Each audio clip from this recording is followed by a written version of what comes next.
Earlier this morning, we had a terrific panel discussion between businessmen or business representatives.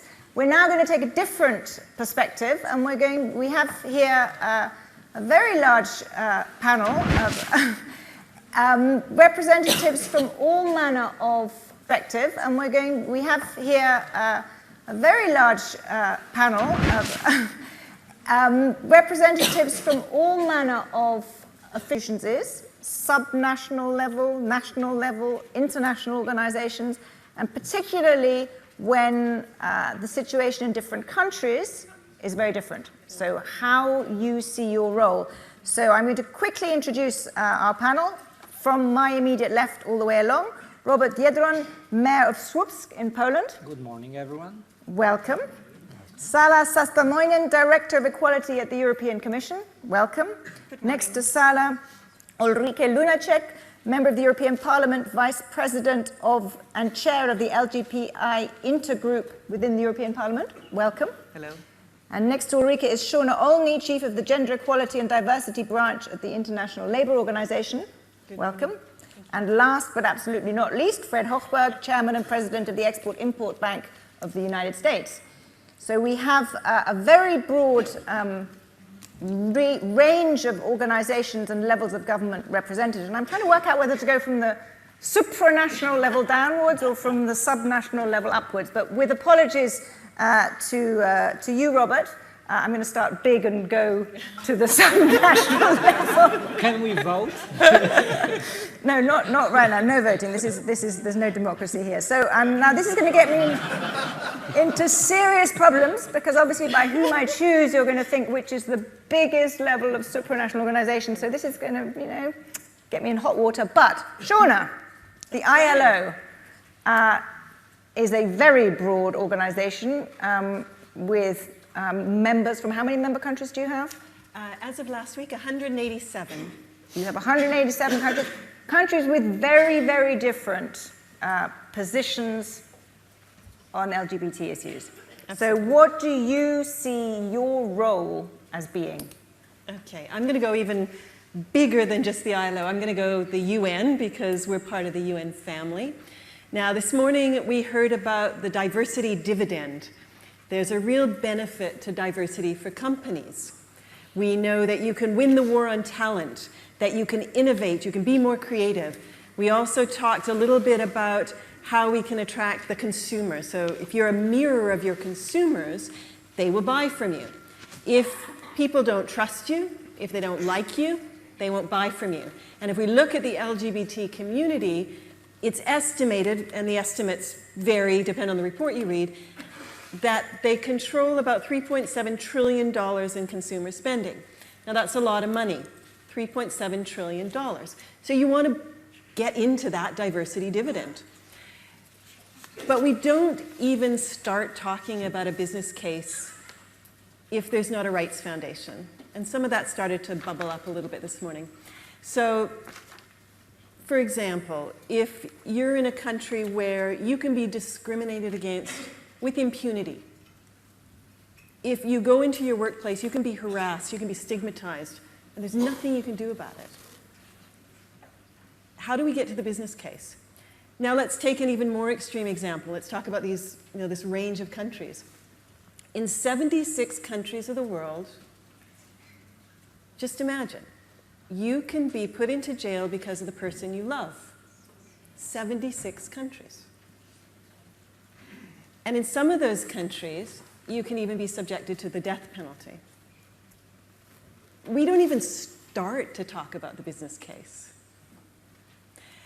Vivian made a really interesting statement. She said, I want to move from social justice to self-interest.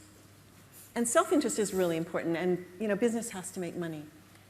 I want to move us back a little bit to social justice. So that's where the UN comes into play in its broadest manner. We set standards.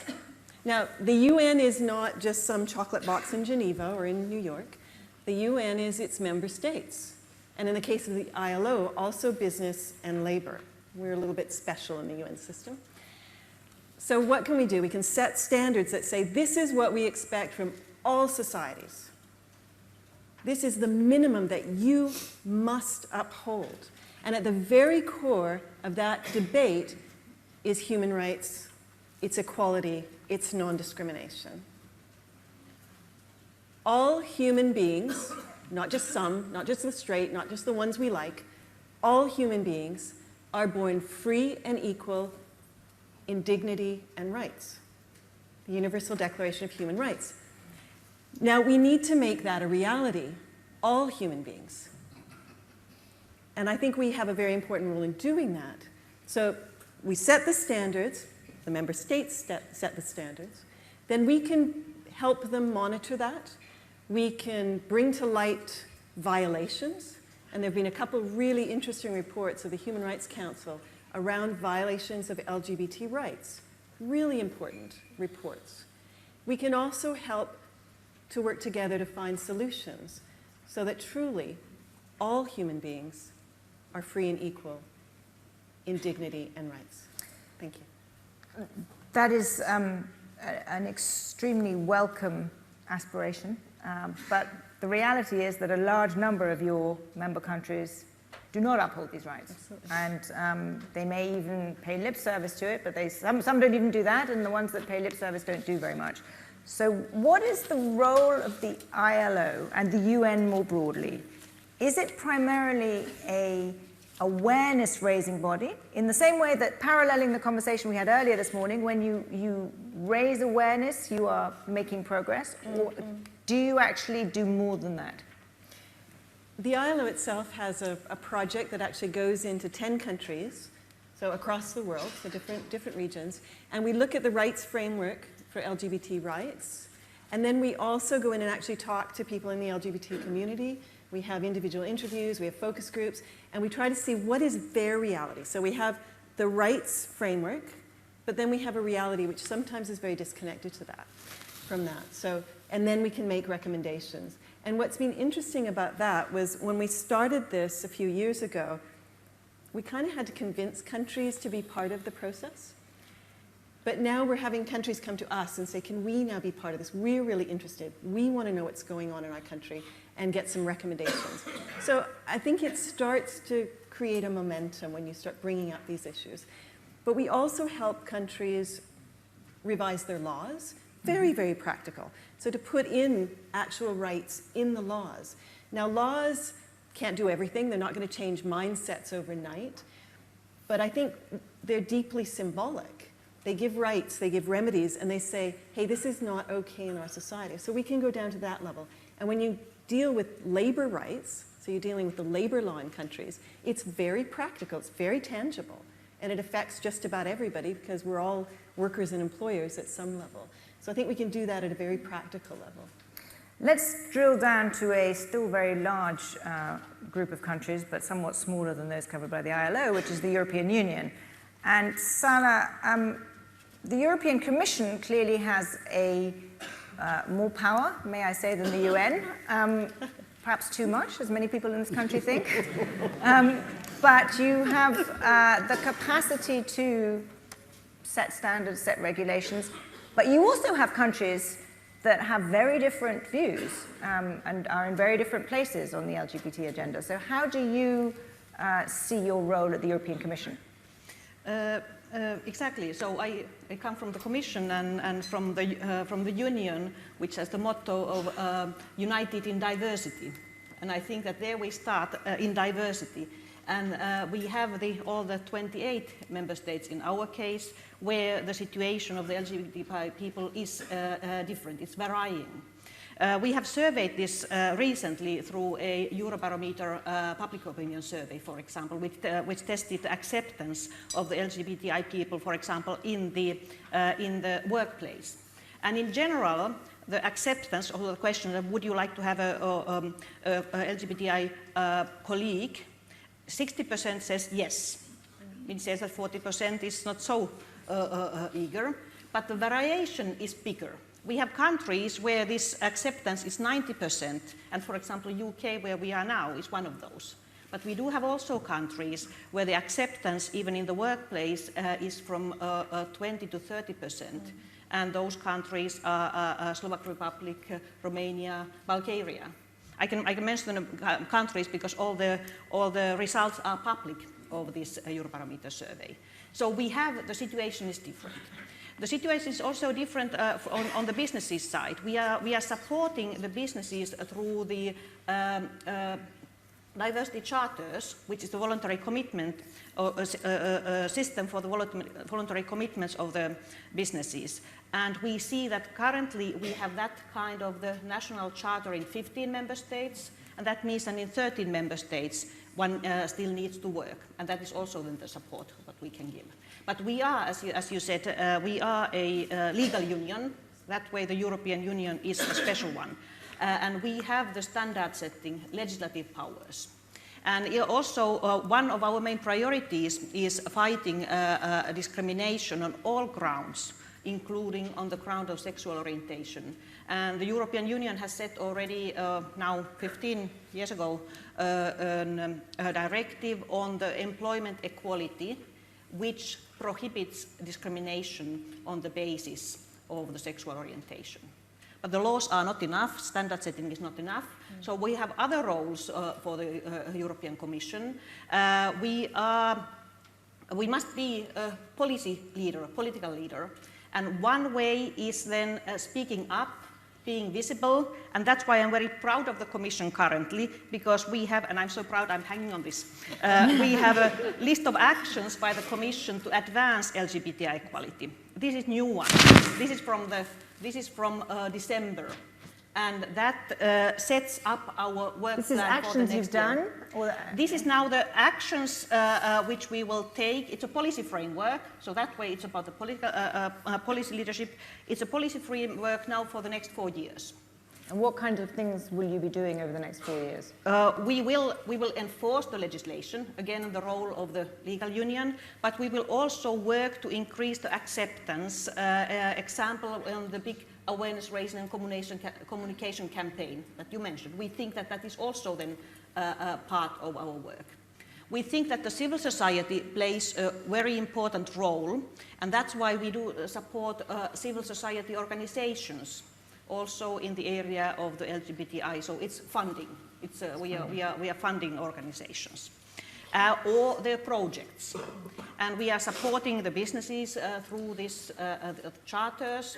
And so that way we have actually a wide variety of the tools in the European Commission that we are aiming to use. Thank you. So Ulrike, you see the European Union from a slightly different perspective as an MEP.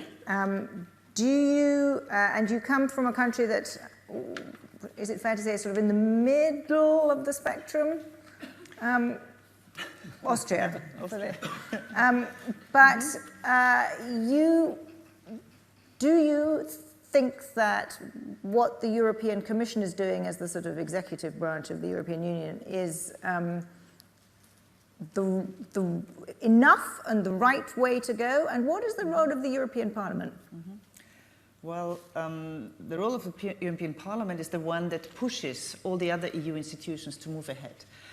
When I prepared for this session, which, by the way, I find a really great thing to do, so let me thank you to The Economist as well and all the partners to do that, then I remembered that it was in 1994 when the European Parliament for the first time did a report on lesbian and gay rights at that time in the EU, or a situation of lesbian gays. There were some rights, not many.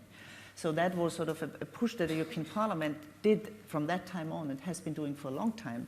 And also to the Commission. I mean, you know, the European Union is a bit of a difficult three institutions. The Commission is the one that proposes legislation.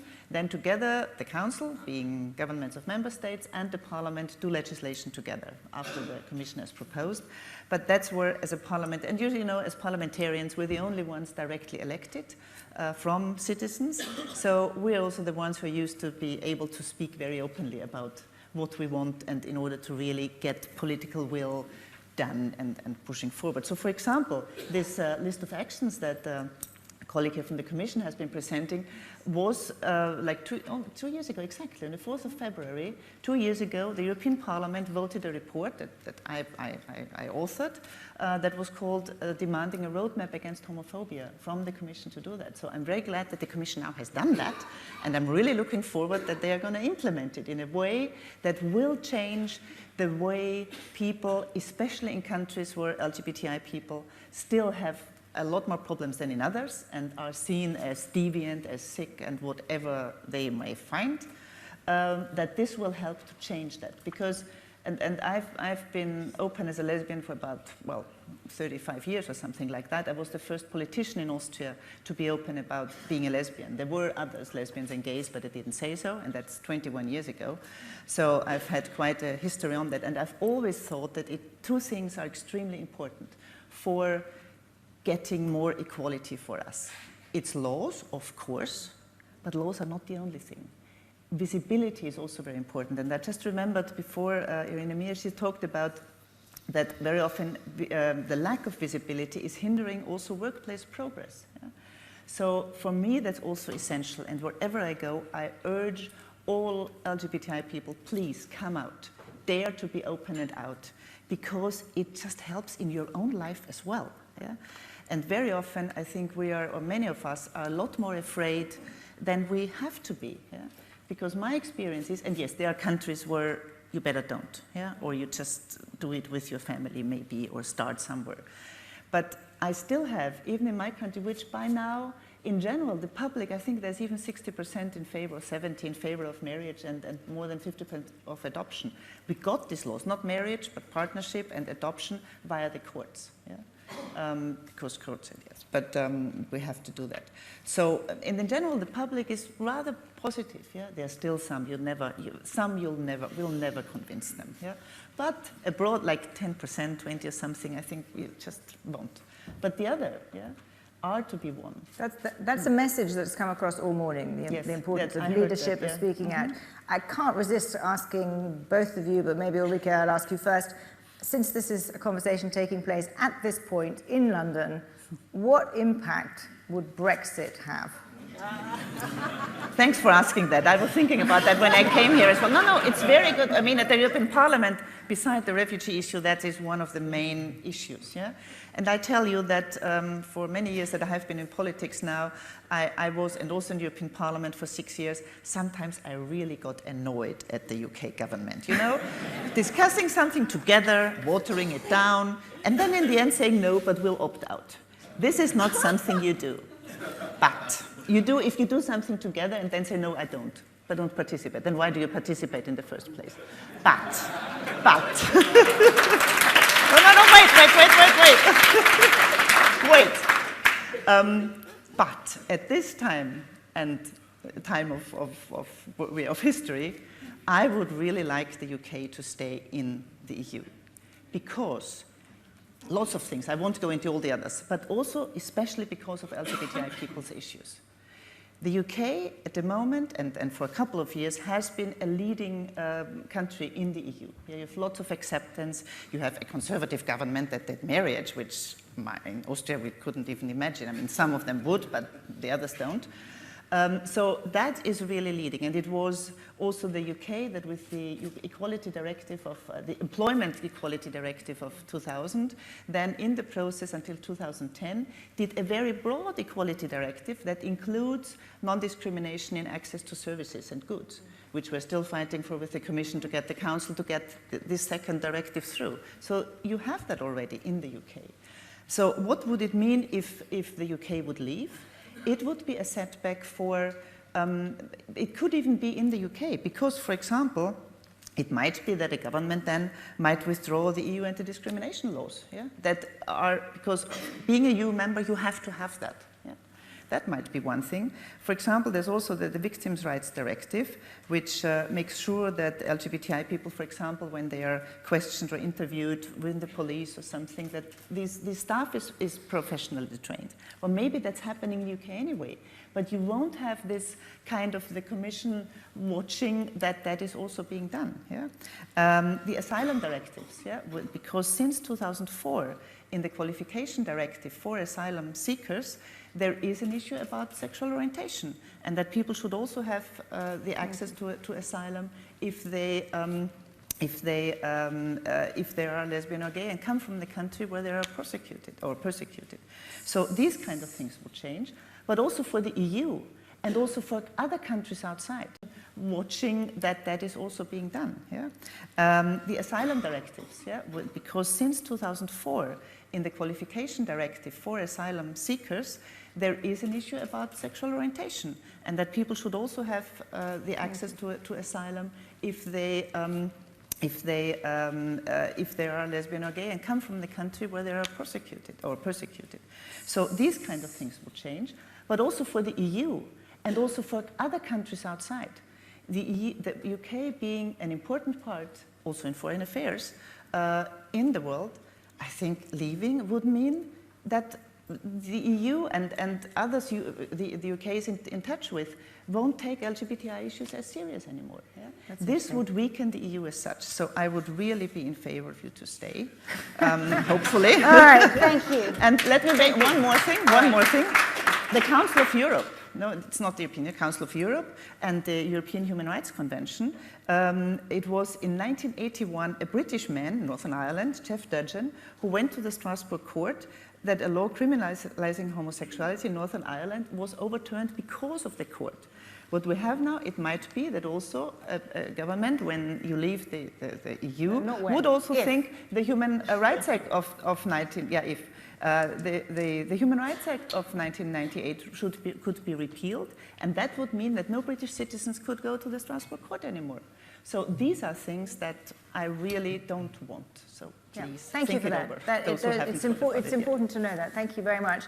Fred, you are next in line if I'm going in terms of scope of countries covered, but if you will forgive me, I'm going to stick with Europe because it's a natural place to go. So Robert, Słupsk, north of Poland, you are the mayor in a country that I have to say does not, at least right now, fare terribly well on LGBT issues. What do you see as your role, and what can you do as mayor in the broad area of encouraging diversity? You can be first openly gay mayor. That's a good start. I am the first openly gay mayor. I think this is the easiest way to do. You can be, well, we mayors, we are very practical. So instead of all this blah, blah, blah, I've been in the Polish parliament, I've been in the Council of Europe institutions, I'm still in, and I know all that blah, blah and the stories. But when at the end of the day, those are mayors who deal with problems, who deals with refugees crisis, practically on everyday basis, who deals with austerity today, who deals with unemployment, who deals with pollution problems. Those are usually local governments, mayors, regional governments. So and I'll be very provocative. I'm very skeptical about international institutions I'm a member of. Why? We are talking about law and visibility, and I fully agree with Ulrike. I usually fully agree with her. So, and I agree with that too. Let's talk about laws. It was mentioned by our colleagues, 76 countries still criminalize homosexuality. I have a map, I brought you a map to show how many of those are still around the world. And we are talking about regulations. There is no one, even one, binding international treaty or convention around the world concerning LGBTI people. So what kind of regulations are we talking about? I was a member of Council of Europe Parliamentary Assembly, and we were working on many treaties and conventions. We adopted until now, we adopted 219 treaties and conventions. For example, European Convention on Punishment of Road Traffic Offences, European Convention for the Protection of Pet Animals. Very important. I'm a big pet lover. But there is not even one concerning LGBTI people. And it does not only concern Council of Europe. The European Commission, and I also fully agree with all my colleagues from European Commission says, but European Commission since 2008 works on the horizontal anti-discrimination directive. And it has not been done until today. But it's because of the member states. And this is the point I want to address. Why is it? It's because of the member states. So there is also a big crisis of traditional state, country. When we go into details, we see that the crisis touches mainly these kind of traditional conservative international and national institutions who are not able to act properly. They were not reformed for ages, for centuries, many of them. Imagine Coca-Cola, IBM, they are present here, Deloitte would not make significant changes during all these years. You bankrupt. And so the countries and the international institutions bankrupt, facing today's crises. And who pays the price?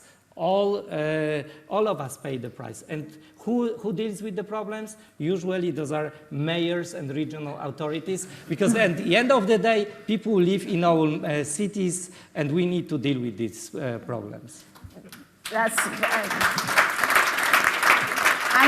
I'm going to give the three of you who are involved with international organizations or supranational organizations the chance to respond to that in a second. But first, Fred, I feel remiss. The floor is now yours. And you actually have a very interesting perspective because it's a national organization, a US government organization, but you work in, or you fund loans that go to many parts of the world, presumably which have a rather less progressive view of LGBT issues than the US does. So how do you see your role?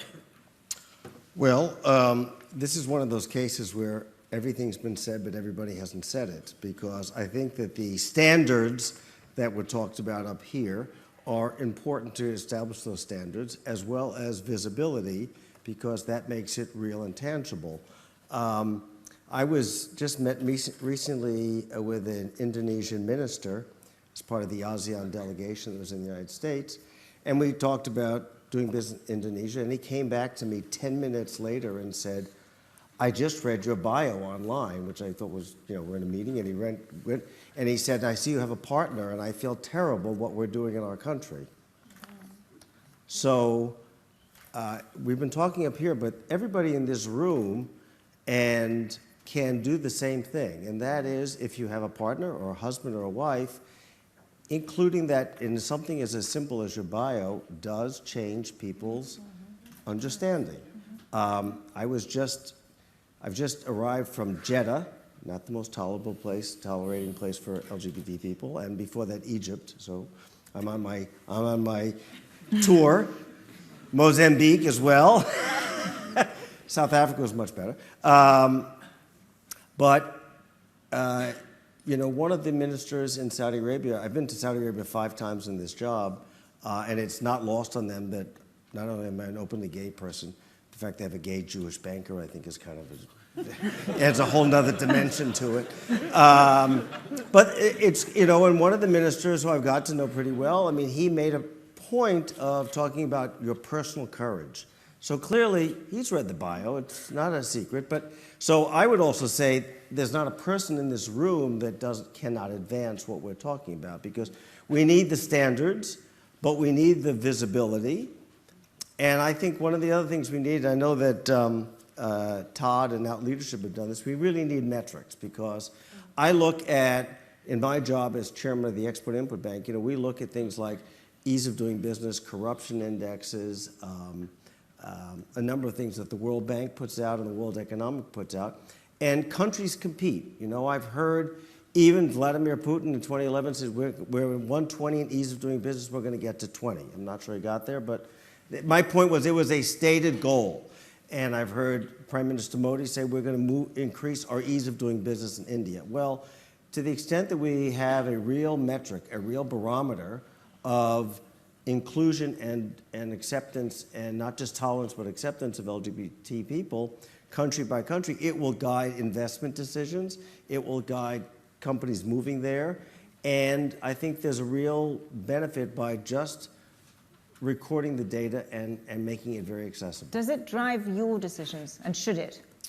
Well, you know, our mandate is to support U.S. job growth. So we look at countries in terms of, we look at we're on transaction by transaction.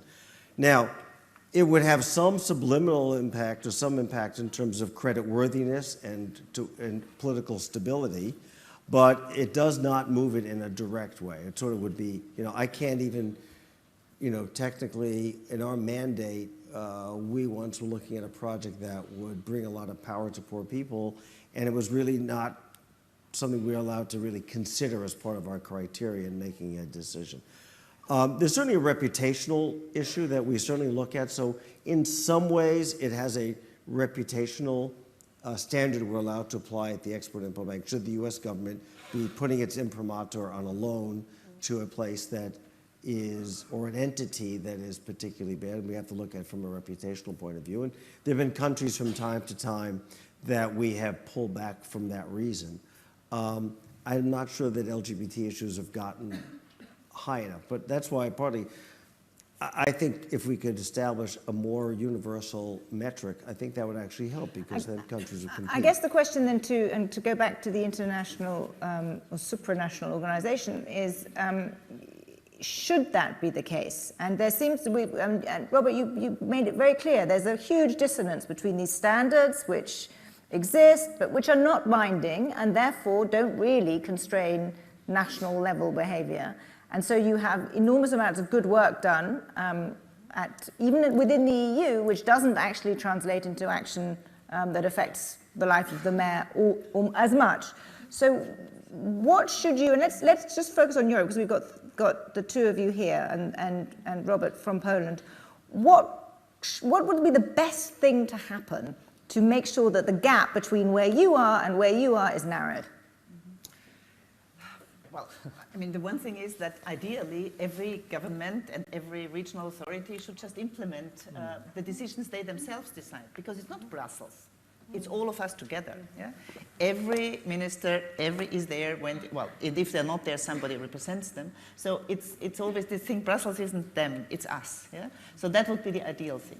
On the more realistic thing, I would think that, especially coming back that this is on business and on work environment, I find it extremely important that also from companies, big ones, small ones, whoever, that you also use the leverage that you have at the local level, at regional level, at national level, when you work in a country, also to, in this informal way, via your biography and via bringing your partner, husband, wife to official reception, talking to ministers and people, and sort of making them more aware that in some countries of this world, it's really normal to be different, yeah? And in others not. So I think there's a big role for business and companies also to push forward on that.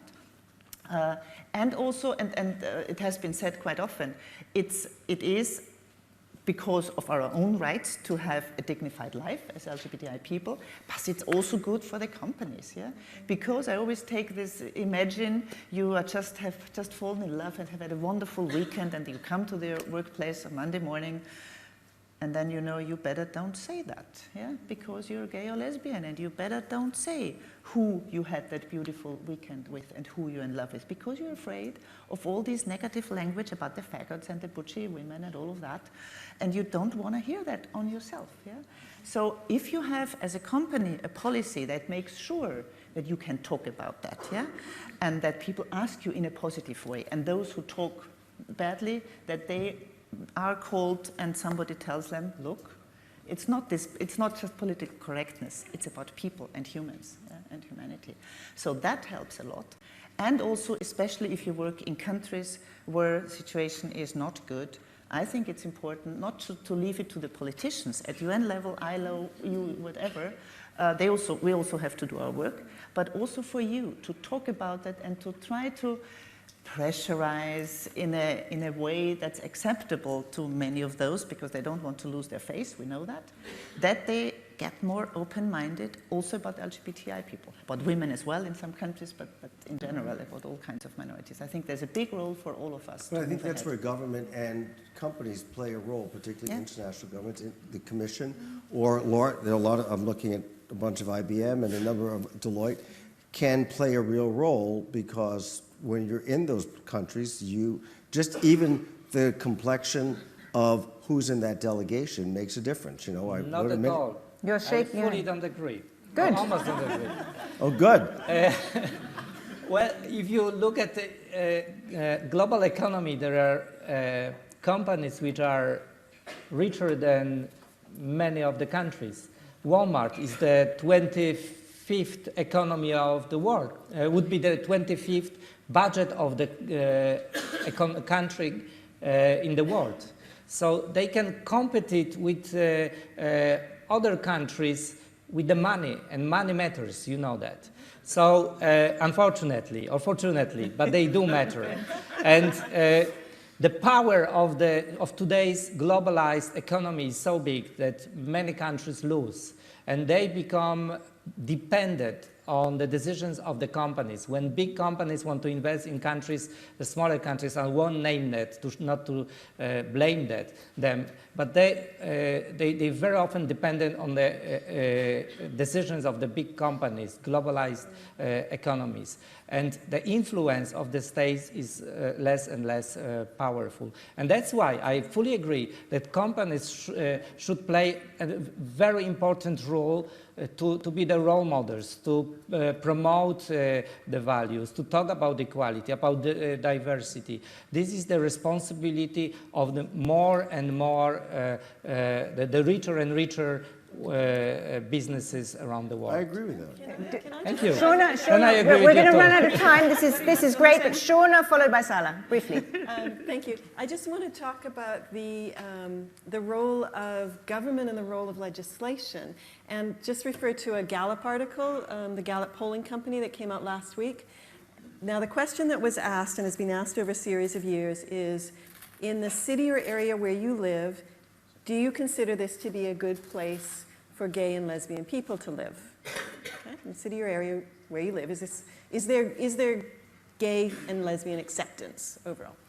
Now, what was really interesting was you saw a bump of 18% in Croatia of acceptance, this perception of acceptance, 18%, when you had a new civil partnership law. Now, that's a big change in perception. So the law made a big change. In Luxembourg, you had a bump of, I think, 29% when you had the first openly gay prime minister. 29%. So government and laws really do change the perception of society. So I think we can't underestimate that position. Thank you. Salah, briefly, because time's up here, very seriously. And what we think that it also functions other way around. So the general increase of the acceptability influences governments. So what I'm saying that we couldn't have think, and to stress that there's also progress.